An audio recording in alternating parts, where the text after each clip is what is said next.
I was doing about 90 mile an hour in my car. So I drove down the middle of the road and the lorry coming towards me starts flashing his lights and he's moving and stuff. And every time he moved, I moved with him. I was heading straight for him.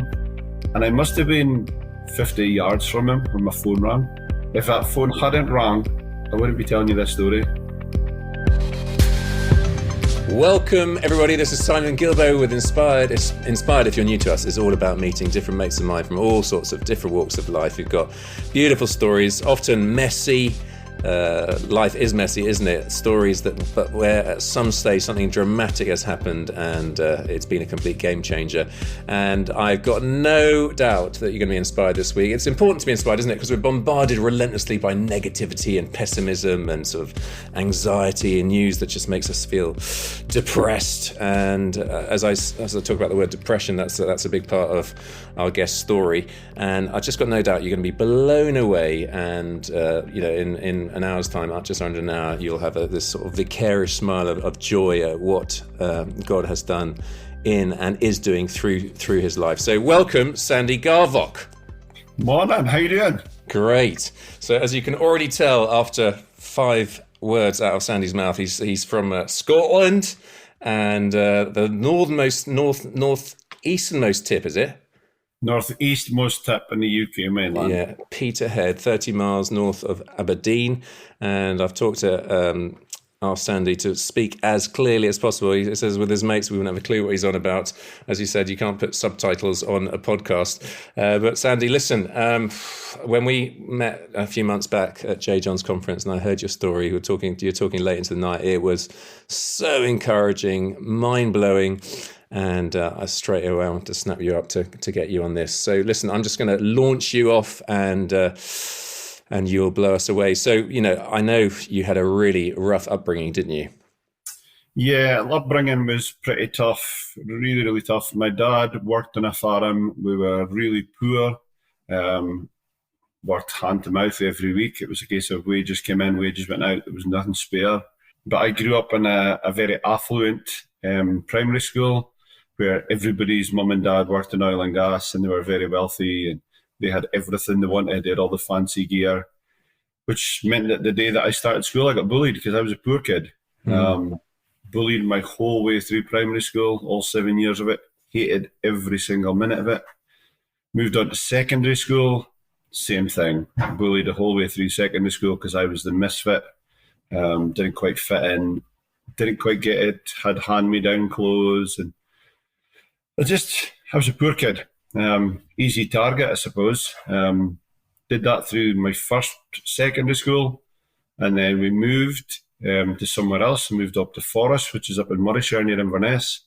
And when I looked at the map, it was like, this is awesome. There's no oil and gas. We can get away from oil and gas. It's a real farming area. I'll fit in with other farm kids. Couldn't wait to move. Walked into Forest Academy the first day to find out that there was 995 children and 990 of them's mum and dad probably were in the RAF because we were right next to RAF Kinloss. Right. And I was a misfit again and just got bullied from day one. In that school, did 2 years of it, absolutely hated it. And then at the age of 14, I found a job on a farm and just jacked school. I left. I wasn't going back. I told them I was done. And I left school at 14 and I just had enough. Presumably with the bullying, I mean, you're a big lad. What are you, 6'7"? I'm 6'6", and I weigh about 20 stone, but I wasn't always like this. Right. I didn't take a growth spurt till I was about 16. So at that point I was an average, skinny, little underfed child, probably. Right. Yeah. And you're coming home to a dad who's battling with alcohol? Well, yeah. When I was in primary school, my very early years, my dad was battling with alcohol addiction. Alcohol made him very aggressive. So, yeah, it wasn't a great upbringing. Didn't enjoy it at all. I mean, my earliest memories I have is I'm thinking, I don't want this life. I don't like this life. Mm-hmm. So 14, you're on the farm. What happens next? Yeah, so at 14, I started working on the farm, which was great. I started having my own money. I could do my own things. And then I realised very quickly it was quite boring and lonely. So the guy who I worked for, he told me about these group of guys that met every week, the young farmers. He says, go along. He says, you'll meet other farm guys. He says, it's great. Social life is awesome. And then I joined and I found out the social life really was awesome, because the first day I arrived, the guy says to me, what do you want to drink? And I was like, I'll have a Coke. He went, yeah, vodka and Coke. And I was 14. I was like, yeah, whatever. Tasted my first vodka and Coke, and then just grew this great love of vodka. Realised that these guys were going out drinking and partying a couple of nights a week, and I was invited, and I just fitted in with these guys. So my weekends consisted of working all week and partying all weekend, getting paid a little brown envelope on a Friday night, and within an hour of getting my envelope, I was home, changed, showered, and I was in the pub with the guys. So yeah, it became a routine. But then the routine got out of hand, because I was about 15 and a half when one night we were going out with my mates to go for a night out. And as we were all getting ready and changed, my mate said, come on, let's go. And I was like, I need a toilet. And he's like, no, we're going now. And I was like, I need to go to the toilet. So I went away to the toilet. One of my other mates stayed back for me, got me in the car, we left, and 2 miles along the road, we came across this car that had hit a tree, and the car was on fire. And we quickly realised that this was our mate's car, and 5 of our friends burned to death that night in the car. We stood, we watched it, we could hear them. There was nothing we could do. We couldn't get near it. Police and fire brigade arrived, and it was just like, it was like a scene out of a movie.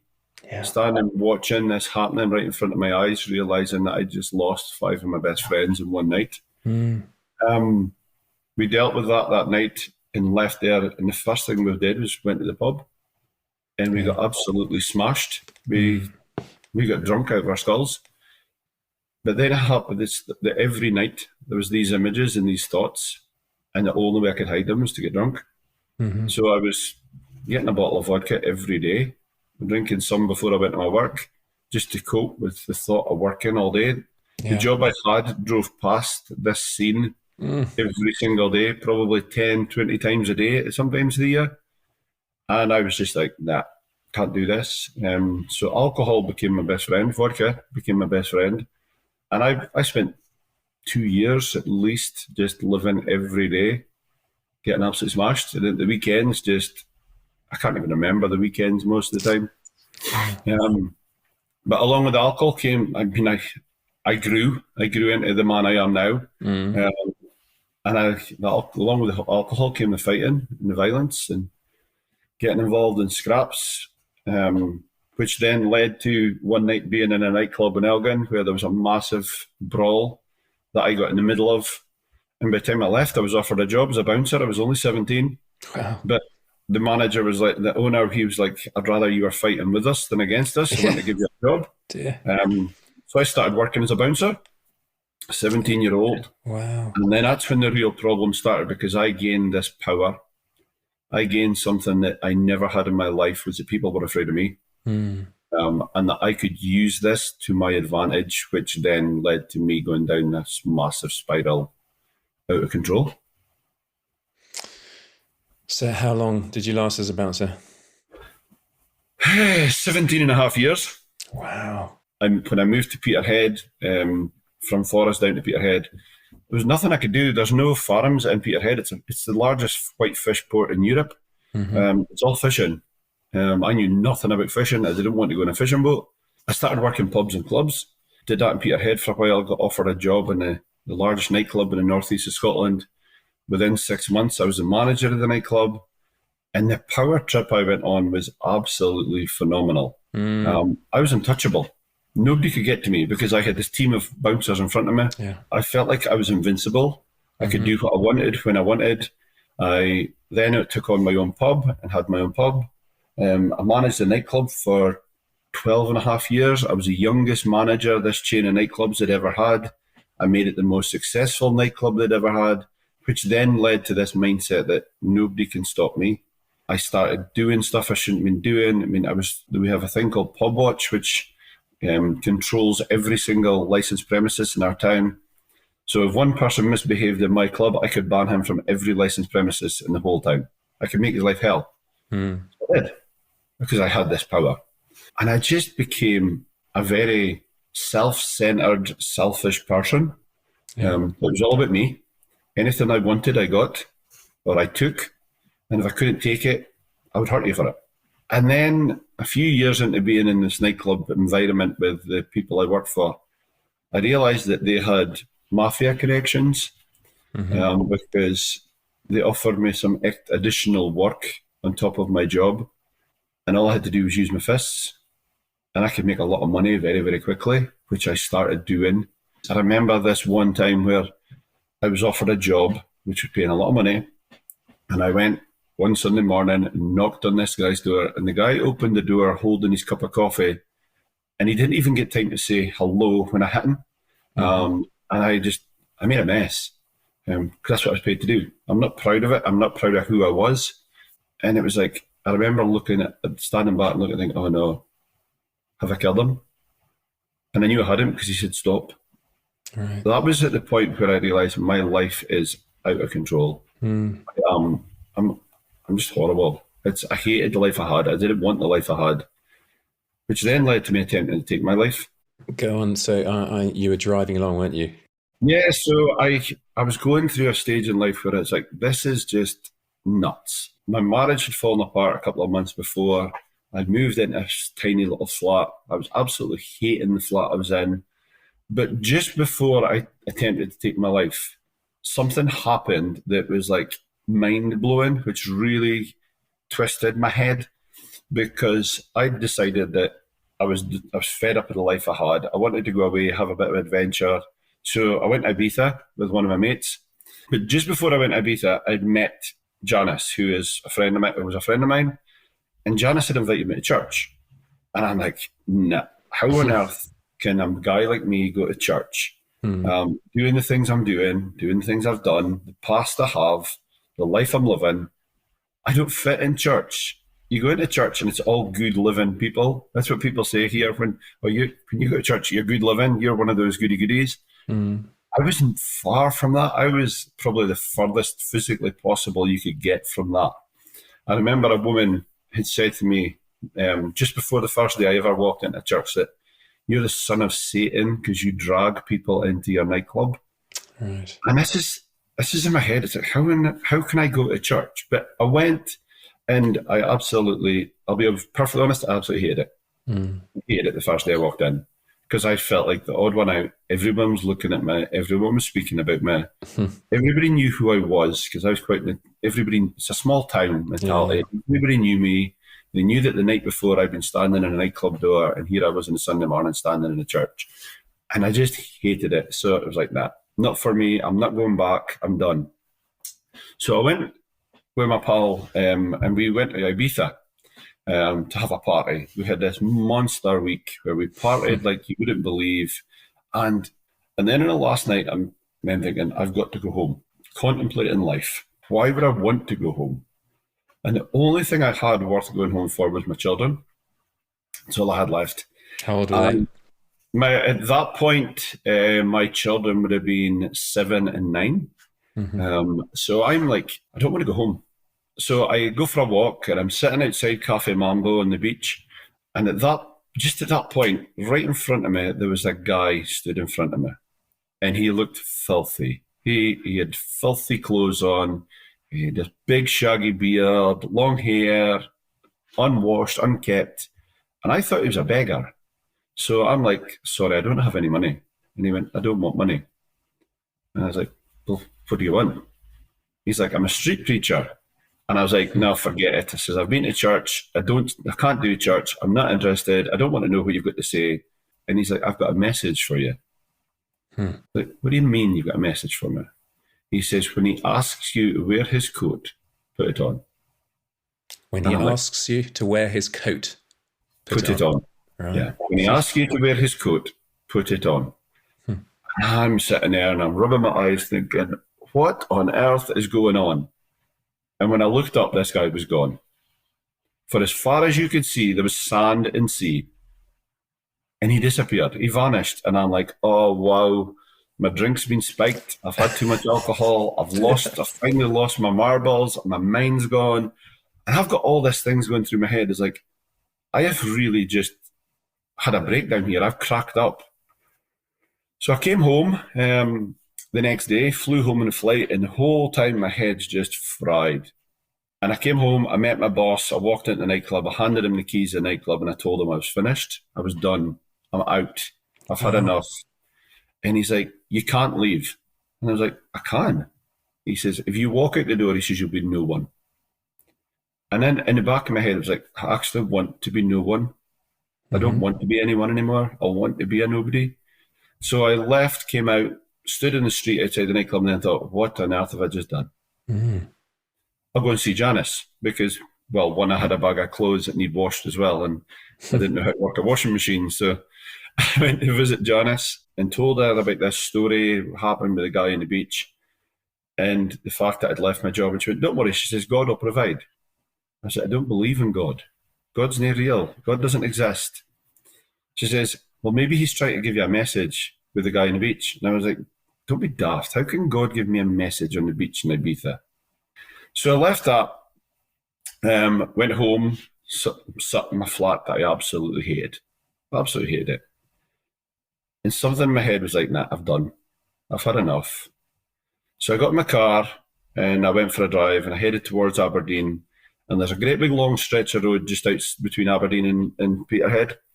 And I was doing about 90 mile an hour in my car when something in my head says, just do it now. Now's your chance. And I looked and there was nothing in front of me apart from a lorry in the distance coming my way. And it's now's your chance. If you don't do it now, you'll never do it. And then something snapped and it was like, I'm doing it. I'm doing it. So I drove down the middle of the road and the lorry coming towards me starts flashing his lights and he's moving and stuff. And every time he moved, I moved with him. I was heading straight for him. And I must have been 50 yards from him when my phone rang. And I looked at my phone lying in a seat and it says school. And I knew that it was something with my kids. So I came onto my side of the road, answered the phone. My son had been sick at the school. And that phone call saved my life. Because if that phone hadn't rang, I wouldn't be here today. I wouldn't be telling you this story. And in the back of my head, it was all, I'm lucky. How lucky was I? But then I felt unlucky as well because I hated the life I had and felt like a failure. I couldn't even do that right. And then on the Saturday night, I'm sitting in this flat. I've no job. I've no money. I'm absolutely hating the life that I've got. And Janice phoned me and she's like, do you want to come for lunch tomorrow? I was like, yeah, if you want. She says, come to mine for 10 o'clock. And I was like, why 10 o'clock? She says, well, you're not working tonight. We can go to church first. And I was like, I've been conned because I want to go for my lunch. I'm hungry. But I went along and we goes into the church and I'm sitting in the seat and Neil, our pastor, he gets up and he's like, good morning, folks. Welcome to church. First of all, our church picnic is in 2 weeks' time. He says, and I'd like to thank Sandy Garvock for offering to wear the sweetie coat. Sweetie coat. Sweetie coat. It's a jacket that someone puts on, covered in sweets. At the picnic, you run out into the field, the children chase you to drag the sweets off of the coat and drag you down to the ground. And they get the sweets and the joy of giving you a beating probably while you're on the ground. All these little wee kids. But I'm sitting there going, the coat. Yeah. The coat. And I knew nothing about what the whole principle behind it was. All I heard was, he's asked me to wear the coat. Yeah. So I went forward at the end and I says to Neil, what are you on about? What about this coat? Why are you saying me? Because I don't even come to church. And he's like, I was praying this morning and God told me that he told you to wear the coat. Wow. And I'm like, Neil, I don't believe in God. God doesn't exist. God's not real. God's a fairy tale. I says, but I'll wear it because I'm not making a fool of myself by saying no. So I did. I wore it. And had a great day at the picnic. Got a beating from the kids, all these little kids. Great to take down Sandy the giant and jump all over him and rip all the sweeties off his coat. And I'm like, nah, I don't get this. I don't get this. So, yeah, it was weird. But I kept getting invited back to church, but I had no interest in it. I didn't like it. I didn't want to be there. But I kept going. Janice kept making roast beef and making really nice lunches, so I would go just to get fed. And then I was it was coming up to Christmas. I was sitting in my flat and I had this crazy, crazy idea that I needed to do something. And I'm sitting there thinking about it, and everybody's been telling me about this God that can work miracles and do all this stuff. So I'm sitting there and I go, right, God, I've got a challenge for you. God, if you're real, make Janice my wife. We'd never been on a date. We'd never gone out as a couple. We were friends. But I challenged God to make Janice my wife. 2 days later, I'm in Janice's house. It's Christmas Eve. She's wrapping up Christmas presents. And Janice says, I haven't got anything for you. I've got nothing for your Christmas. I don't want anything. Don't need anything. She's like, if you could have anything in the world, what would it be? And I never even thought about it. I just said, you to be my wife. And she went, yeah, okay. I was like, what? And it's like, nah. What? Yeah. She's okay. Because I was spending a lot of time there. She was doing my washing. We were really good pals. We were both living in separate places. And it was just, this is crazy. And here we were. We just got engaged. So there was no sort of feelings, romantic feelings before that? I really liked it. We really got on. We really liked each other. We got on absolutely brilliant. It was like, but yeah, it was just this weird thing that in my head. It was like, amazing. Yeah. 11 weeks later, we got married. And it was just like, This is nuts. This is nuts. It was absolutely nuts. Everybody thought we'd lost our mind. But here we were, we got married, and yeah. And we had an awesome day at our wedding, and everything was great. But in the back of my mind, something still wasn't right. Because Janice had been a Christian her whole life. I mean, her dad had been a pastor. And here was me, Mr. Saturday Night, pubs and clubs, and not a clue what I'm doing with my life. I didn't have a clue what I was doing with my life. I didn't even have a job properly. I was working in a pokey little job that I didn't like. And it was like, I'm not good enough. I'm not good enough for this. So that carried on for about 6 months. And then one day we were getting ready to do something, and I was like, I had a pain in my leg. And as the day progressed, this pain got worse and worse and worse in my leg, until at night time I had this lump at the top of my thigh that actually resembled a banana. And I was like, I can't stand. I couldn't put any weight on my leg at all. It was just sheer agony. So I was like, I need to go to hospital. I need to get an ambulance. So before an ambulance came, took me to hospital. They did all these tests. I ended up in intensive care. I had drips and machines and all this stuff. And they told me I had an infection in my leg and in my body, and this gland in my leg had caught it. I mean, we had this exotic illnesses specialist looking at me to see what was wrong. And they couldn't tell me what it was. They had no idea what had caused this at all. And then the nurse came in on the Thursday, and she's like, I've got some bad news for you, Sandy. She says, I need to tell you you're diabetic. And instantly my world collapsed, because I'd watched my grandfather, who was a diabetic, having to inject every day, the battle with food, insulin, all this stuff. And I'm like, I can't do this. I can't do this. You tell me God's real and this is what's happening to me. So I went on a right downer. I just hit rock bottom again, and it was like, I don't want to do this. I don't want to live like this. So I got home on the Friday for the weekend. They let me home for the weekend, told me that I'd have to fast on Sunday night, come back into hospital on Monday morning, do all this blood work, and then they would sort me out for insulin and stuff. And I went home in the foulest mood you could ever imagine. And Janice is like, oh, it's all right, we'll pray about it. God's not real. Look at the mess I'm in. How can God be real if this is what the mess he's put me in? Then she told me I was going to church on Sunday. And I'm like, no, I'm not. She went, you are? No, I'm not. She was like, you are. You're going to church and you get to thank everybody who's been praying for you. And we're going to go to church. And I'm like, I'm not. She says, well, if you're not going to church, you can pack your bags and get out. Wow. Go, Janice. Good, Janice, yeah. So Sunday morning, any guy who's married will know that on Sunday morning I was in church. I did what I was told. So I went along, sat in the church, and never thought nothing about it. And then Neil got up to speak about heroes and how Jacob and all these different heroes in the Bible. And then he spoke about Jesus. And Jesus was his hero. Because Jesus was the only person who can wipe your slate clean, give you a new life. And he's telling me all this stuff, and I'm starting to feel sick. And I was like, I'm going to be sick. I'm going to the toilet. And I went to get off the seat, and I couldn't move. My legs just didn't work. And it was like, oh, here we go again. I'm back. This is back things back. And I felt sicker and sicker and sicker. And the more he spoke, the more I wanted to just vomit.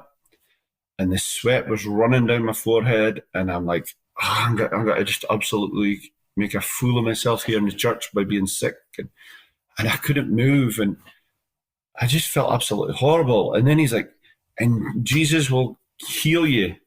And Jesus will deal with anything that you're going through. And he says, and if you want Jesus to take control of your life, raise your hand. And I just bang, my hand shot up. Wow. And he hadn't even finished saying the sentence. My hand was up. Now, when I was a small child, my grandfather, who I absolutely adored, my grandfather, he's my hero.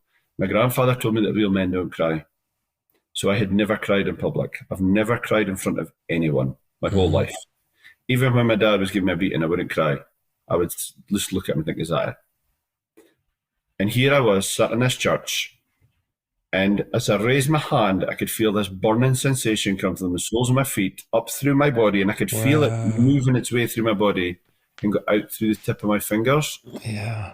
And then I cried. And boy, did I cry. I had 36 years of crying to get rid of. And I got rid of it. I sat and I sobbed my heart out in this church. And everybody's fussing around me. And I'm just sitting there, just broken, crying. Beautiful. We got invited forward. We went to the front for prayer. I was led to the Lord. And it was just like, this is nuts, mental. What have I done? I'm sitting there thinking, I've just made the biggest fool of myself in my life. Because I was this proud guy who didn't cry in front of people. And I went home and I just sat there and it was just like, what now? What happens now? But God changed me. Everything changed in that instant. From the way that I speak, the way that I think, the way that I act, people, how I treat people and speak to people, everything changed. But the biggest change for me, I think, was on the Monday when I went back into the hospital and they started taking all these blood samples. And the doctor's like, the consultant, he's like, why are you here? I was like, because I'm diabetic. And he went, but you're not. He says, there's nothing wrong with you. And I was like, but you did hundreds of tests last week and all these results. And he went, yeah, they made a mistake. I went, what do you mean they made a mistake? And he went, they've made a mistake. He says, there's nothing wrong with you. And I was like, but there has to be because you told me I'm diabetic. He went, trust me, he says, I have done this 10 times. There is nothing wrong with you. I was like, wow. So what happened last week? He says, they made a mistake. And then I had this thing in my head is, what about if God did it? What about if God actually did heal me? Mm-hmm. I said to him, says, do you think maybe God could have healed me yesterday? And he went, don't be so stupid. God's not real. And I went, well, I thought that till yesterday. And then I started telling him about what happened on the Sunday and how I got saved. And he's like, listen, he says, God's a fairy tale. If God was real, he says, I wouldn't need a job because you'd just heal people. You'd heal everyone and we wouldn't have a job. So I don't know. It's like, I need to prove to this guy that God's real. So I would then have to go every 6 months to get these blood tests done. And every time I walked in, I would say to him, go on then, take my blood. And he would take it and it would be fine. And I said, told you, God healed me. And this went on for 2.5 years. And he says to me, Sandy, next time when you come, he says, if your blood's clear, he says, you won't have to come back again. That's you done. And I was like, I'll be clear. And he went, oh yeah, that's right. He says, because God healed you. And he joked about it. And I was like, I'll prove it to you. When I walk in 6 months' time, I'm not fasting. I'm going to walk in eating a Mars bar. And he was like, you're a fool. And I walked out. 6 months later, I walks back in, eating this Mars bar, throws the paper on his desk, slams my hand on the desk, take the blood. And he went, you're cocky. And I went, no, I'm sure, oh my God. And he took the blood, perfectly fine. I said, see, I told you God healed me. He went, I know. I know. What do you mean you know? He says, I know. And then he says, last month, he says, I was looking through my diary. He says, and he turned his computer screen towards me, and on the top it says my name, and then in brackets, crazy God guy.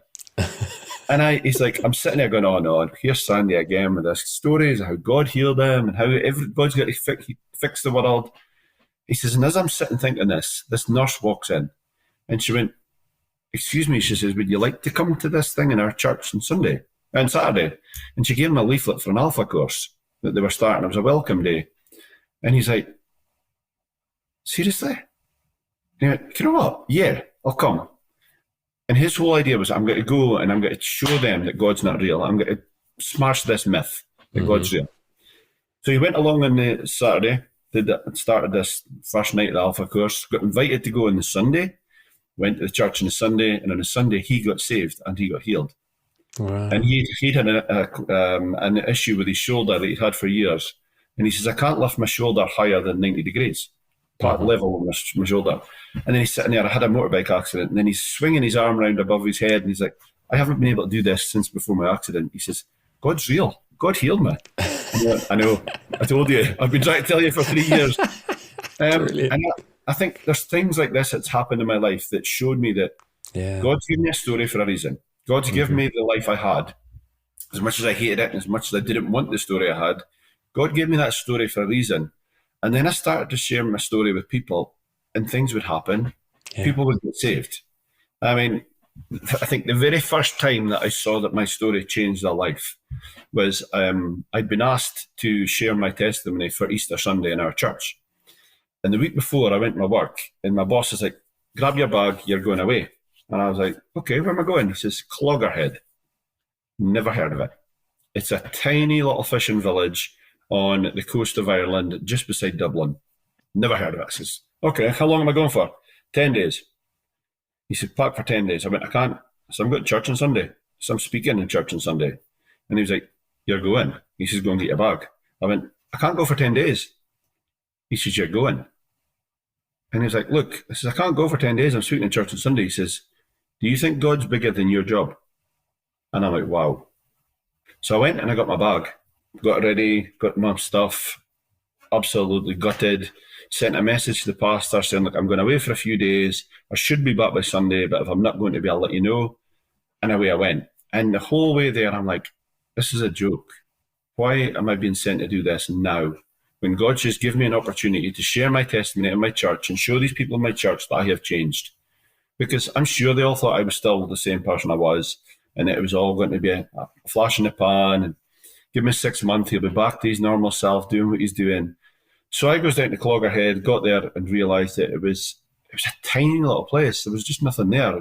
I think there was a restaurant that did Chinese food, about 30, 40 houses and a pub. And that's all there was. The restaurant that did the Chinese food had a shop attached to it, and it was like the pub, the restaurant, and the shop were all one building. And one guy did the whole thing. And it was like, this is mental. Why am I here? And I went and started doing the job and did it the first night over there. And the guy I was with, he's like, Mum, we'll go to the pub. I was like, well, I don't drink anymore. I don't want to drink. He said, it's fine, you can drive the van. So I drove the van down, and we're sitting in the pub, and we're sitting watching in this tiny little pub, and it was tiny. Probably if you put 20 people in it, it would have been jam-packed. And I'm sitting there watching football. I remember I was watching football because it was England playing in the World Cup, and I'm sitting watching it going, I can't believe I'm in Ireland, stuck in this pub that I don't want to be in, and I'm having to watch England play football. I'm Scotland, man. I don't watch England play football. So I'm sitting there, and it was like, God, you've got a sense of humour, man. So I'm sitting watching it, and this old man at the bar is staring at me. And he just, eyes piercing, staring at me. And he's sitting there with his pint of Guinness, just staring. And I remember chuckling to myself, thinking, I really have changed. Because the old Sandy would have walked across and just smashed him for staring at me. I had an argument with him and asked him what he was looking at. And I'm sitting there going, wow. So that was fine that night, left. The next night, same story. Let's go for Chinese, let's go to the pub. So I'm back in the same seat, sitting watching the football on the TV, and the same old man is sitting staring at me. And he's like, what are you staring at, man? So he comes across and he's like, excuse me, he says, why are you in a pub in Ireland drinking Coca-Cola? I was like, oh, I'm driving the van. Oh, it's fine, he says. I thought you were a holy kind of guy.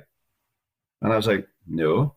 I says, but can I buy you a pint? And this guy's, yeah, of course. So I goes, orders a pint, gets a pint of Guinness for him, gets me another Coke, and I'm sitting there. And I says to the guy, I says, so what's your story? And I love hearing people's stories. And he says, I'm Angus, he says. And he starts telling me this story about being a fisherman his whole life, how 15 years ago, when he was 60 years old, his boat had hit financial difficulties. He'd started stressing about it. The only way he could stop stressing was to get drunk. His wife and his kids had enough. They left him. So for 15 years, he'd sat in the same seat in the same pub with the same pint of Guinness and got drunk every day. And I was like, wow, this will light. And then he says, so what's your story? And I started sharing my testimony. And I told him how God had changed my life.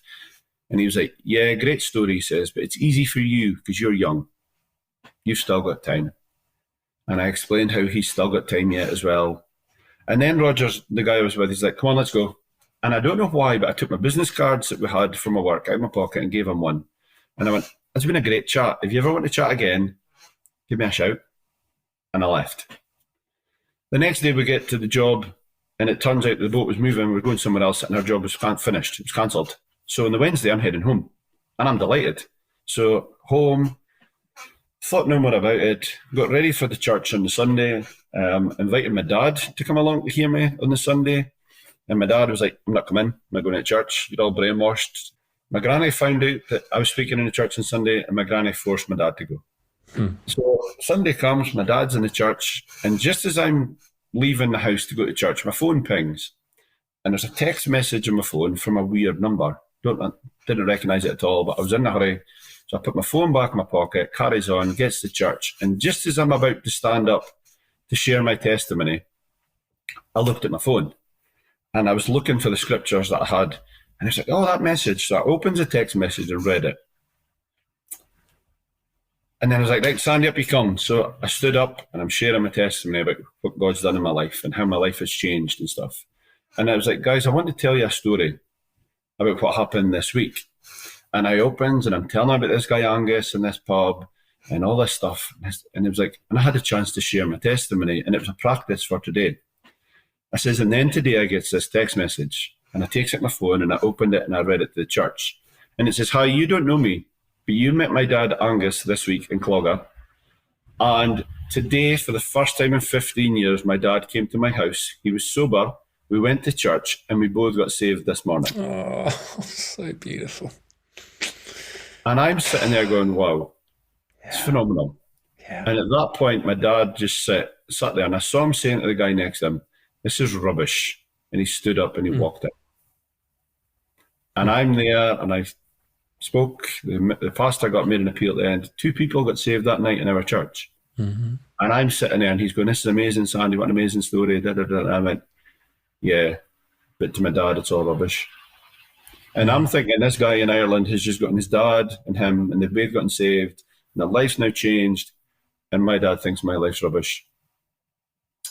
And I went home and I tried to phone him and he just ghosted my calls. He wouldn't answer his phone. Whole week, just totally avoided me. Wouldn't answer phone calls, wouldn't do nothing. So I had a pretty rough week. It was like, seriously, wow. I tell my story and I just dumped by my dad. And then on a Sunday morning, I'm lying in my bed and Janice's like, are we going to church? It's like, no, I can't be bothered. I just can't be bothered today. So she went downstairs and doing her thing. The church then at that point started at 11.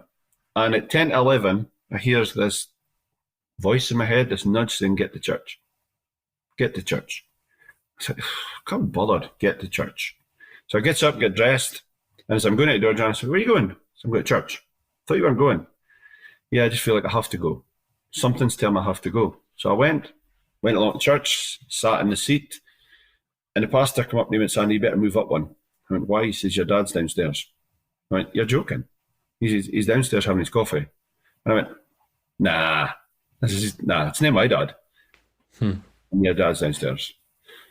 And there he was. My dad turned up in church, sat next to me. I said, what are you doing? He went, just be quiet, say nothing.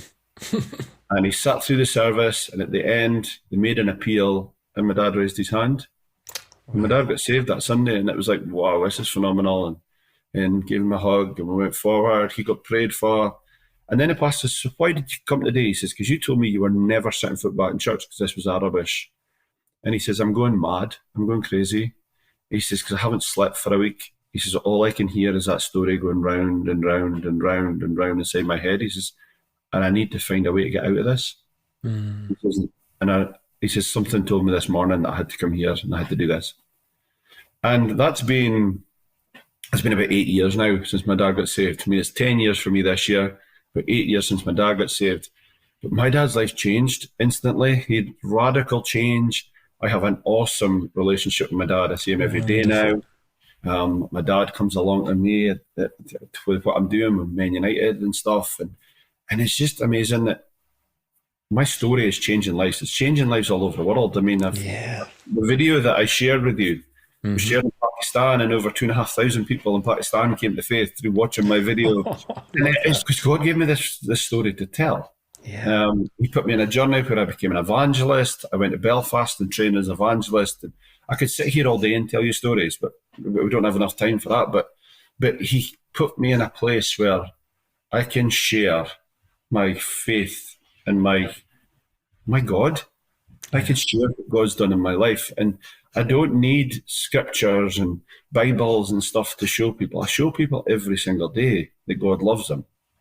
And that's where God's put me now, is where I can show every day that God's love them. I've spoken in jails and prisons, and I've been to the Philippines and spoken in the middle of a landfill site in the Philippines and led guys to the Lord who were hitmen, who were carrying guns, and they're handing me guns, and in jails in the Philippines. And all it is, I tell them how much God loved me enough that he changed my life. And it's as simple as that. It's as simple as God loves you. God changes your life. He changed mine. He's radically changed my life. I now help other guys change their lives. And it's just phenomenal what God can do. It really is. Hey folks, most of you know that this comes out on the auspices of Great Lakes Outreach working in Burundi. I love the impact in our work, literally in the lives of hundreds of thousands of people through getting behind incredible local leaders involved in all sorts of work out in Burundi.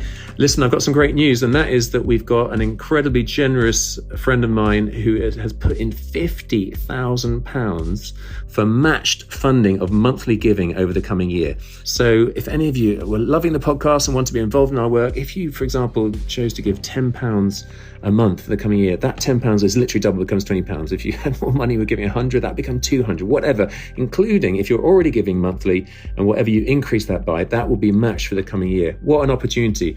I'd love it if you want to consider that, and you could go to greatlakesoutreach.org/inspired, and you could make that pledge there. Oh, be awesome. greatlakesoutreach.org/inspired if you want to be involved in that. And thank you so much for your support. Now let's get back to the podcast. And so you're sat there now, you're in the office at Men United. So I am, yes. Tell us about that journey. So Man United's another journey. So I went to Belfast and trained at Crown Jesus Ministries to be an evangelist. And I had no qualifications in my life at all. And then I did this training at Crown Jesus Ministries. I was in evangelism and apologetics. And I came back from it, graduated as an evangelist. And I was like, what does an evangelist do? I don't know. What am I supposed to do with this? I don't know. And just at that point, Billy Graham died. And I had this crazy idea in my head that, hold on a minute, Billy Graham, the evangelist, is gone. He's died. He's passed on. So that means there's a space for me, because there can only be so many evangelists in the world, so I'll fill his space. And I'm going to be the next Billy Graham, and I'll travel the world, and I'll fill stadiums, and I'll have a plane with Sandy written along the side of it. I'm just going to take over the world. And I heard God clearly say to me, calm down. Calm down. Unite the men of Peterhead first. And I was like, what? And then for months and months, this unite the men of Peterhead kept coming into my head, and kept getting this what? Unite the men of Peterhead, unite the men of Peterhead. And I didn't know what to do with it. And I went to my pastor and I spoke to him because I thought it was men's ministry in our church. And he was like, nah, God hasn't told me. And I was like, no, but he told me. Yeah, he said, God hasn't told me.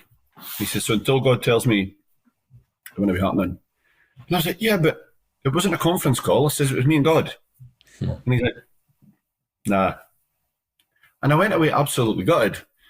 And then I was on my way to go to the very first J. John conference that I went to. And it was like, God, I'm asking you this week to tell me what you want me to do.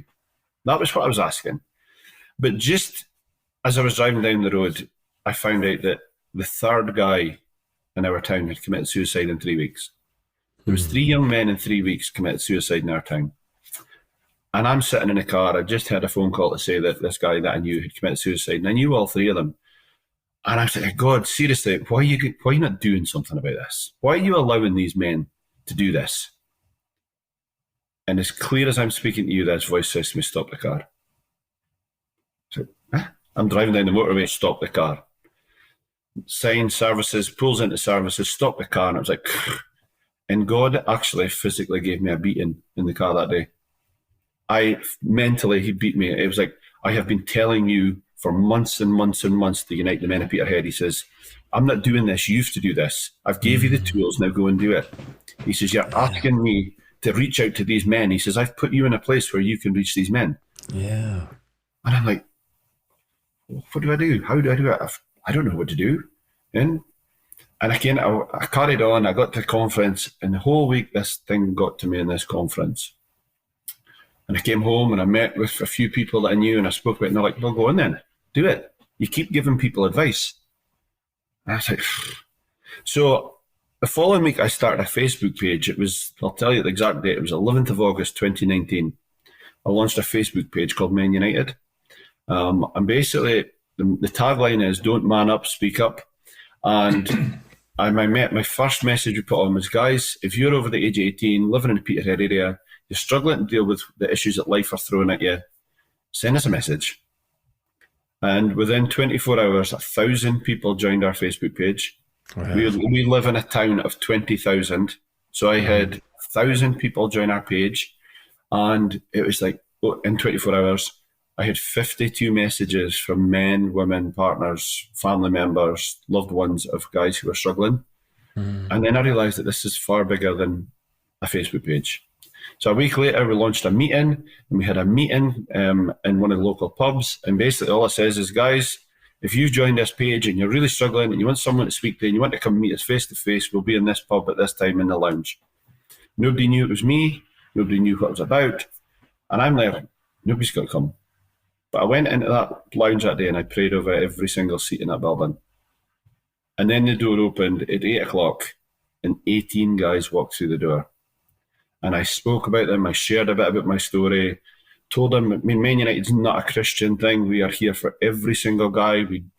It's not about Christianity at Men United. I'm a Christian. Men United isn't about Christianity. But we showed these guys that it was a safe place to come and speak. So out of these 18 guys, I asked questions, and then I asked who had thought about suicide or who was thinking about suicide. And 14 of the 18 men raised their hands. And I was like, wow. So we then started a weekly meeting. Every single week we've had a meeting. The only time we didn't have a meeting is when COVID stopped us, and we went online. We started doing Zoom and Teams and stuff like that. And to date, we've had 278 face-to-face meetings in groups with men.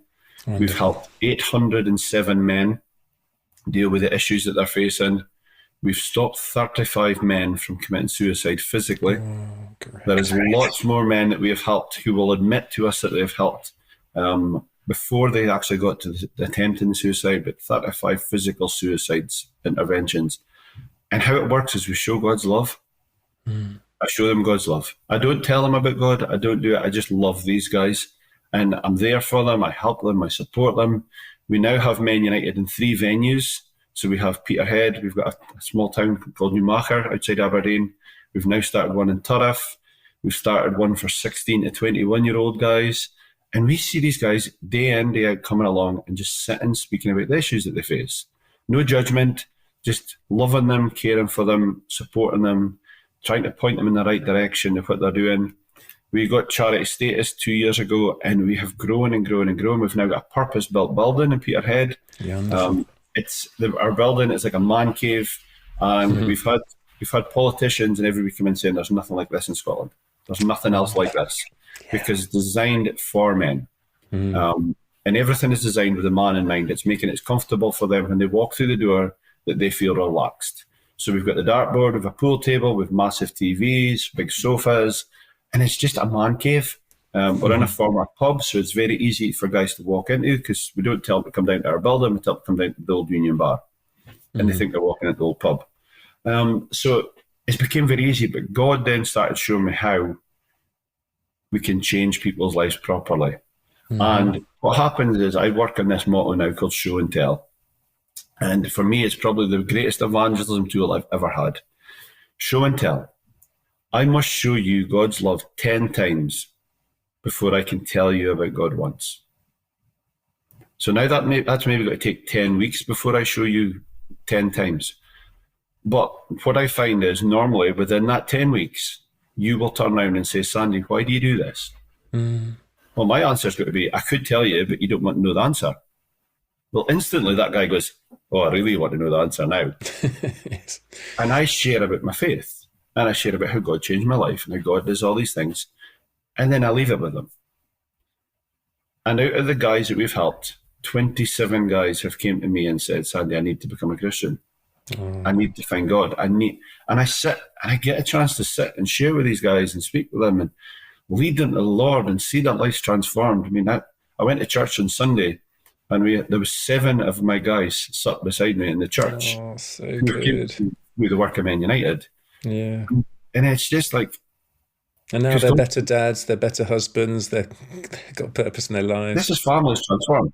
Yeah. But I walk down the street now and I get people walking up to me, mums, parents, come and walking up to me and saying, Sandy, you've changed our family so much. Oh, beautiful. And I mean, I've had wives and mothers hugging me, crying because they've got their son or their husband back because their life's changed. Now, I don't go, because God's working on them, because I believe that God's working in every one of these 807 guys. I mean, we've helped guys in 7 countries worldwide, because when we went online, Australia, New Zealand, Canada, because guys from Peterhead have moved across the world with their work. They meet someone who's struggling. There's nobody for them to speak to. I know this guy Sandy back in Peterhead. Ping him a message. Ping him, send him an email, whatever. And I get messages and stuff at 4 o'clock in the morning from guys in Queensland and in Texas and all these places. But I don't care where you're at, because now with technology, I can speak to anyone, anywhere in the world. And the thing is, it's just got to show you that I love you, that I care, that I actually listen. So Men United is radically growing and massively growing. We now have someone employed to work with me. So when I started from a Facebook page, I've now got an employee. I have got 9 volunteers who volunteer on a daily basis to help us. And next month, we're launching a new scheme called Farm Talk, which is to try and get farmers to start speaking, because I still have this passion for farming. And I know that every day in the world, 13 farmers go to work and don't come home. Yeah. 13 every day in the world. So my thing is, if I can change one of those guys, it's worth it. So we launch Farm Talk next month, and it's to try and get farmers to start speaking. And this will be the first of its kind in the UK. So by the time this actually goes out live, it probably will be launched, but this will be the first of its kind in the UK. And it's all because I want people to speak up. But that also stands for Christians as well.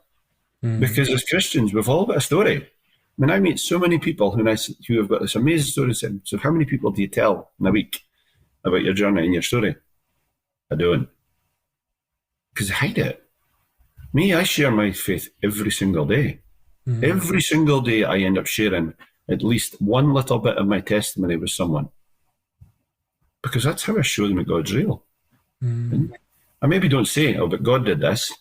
But in my life, this changed. And I tell them bits of what's changed. Because eventually they will ask, but how did it change? Why did it change? Because I found God. Or God found me. Either. Yeah. Sandy, I know people will be listening right now that they've been passed your message from a friend and they don't yet know Jesus. Could you just lead us in a prayer, what that would look like? Very simple. It's not rocket science, is it? You talk about the love of God. So why don't you lead us in a prayer? So for anybody that's listening, the one thing I would say is, if you don't know Jesus, you don't know God, go and have a look. But don't think that it's got to be people preaching and stuff at you. Go and find somebody who is a Christian and just say to them, how has God changed your life? And that's the easiest way to see that God's real, is asking people, how has God changed your life? So go and find a Christian, go into a church and ask them, the pastor or the minister, how did God change your life? What is God doing in your life today? Because God's working today as much as he did 2,000 years ago. And every day I see it in my life, and we get to celebrate the fact that he's doing it every day in my life. But I just want to pray for anybody who's listening who's not a Christian. And I'm going to pray that God's going to show himself to you. He's going to do something that you can't deny it. Let's pray. Heavenly Father, I thank you for this chance that I have been given this morning to share my story. And Lord, I thank you that you gave me this story.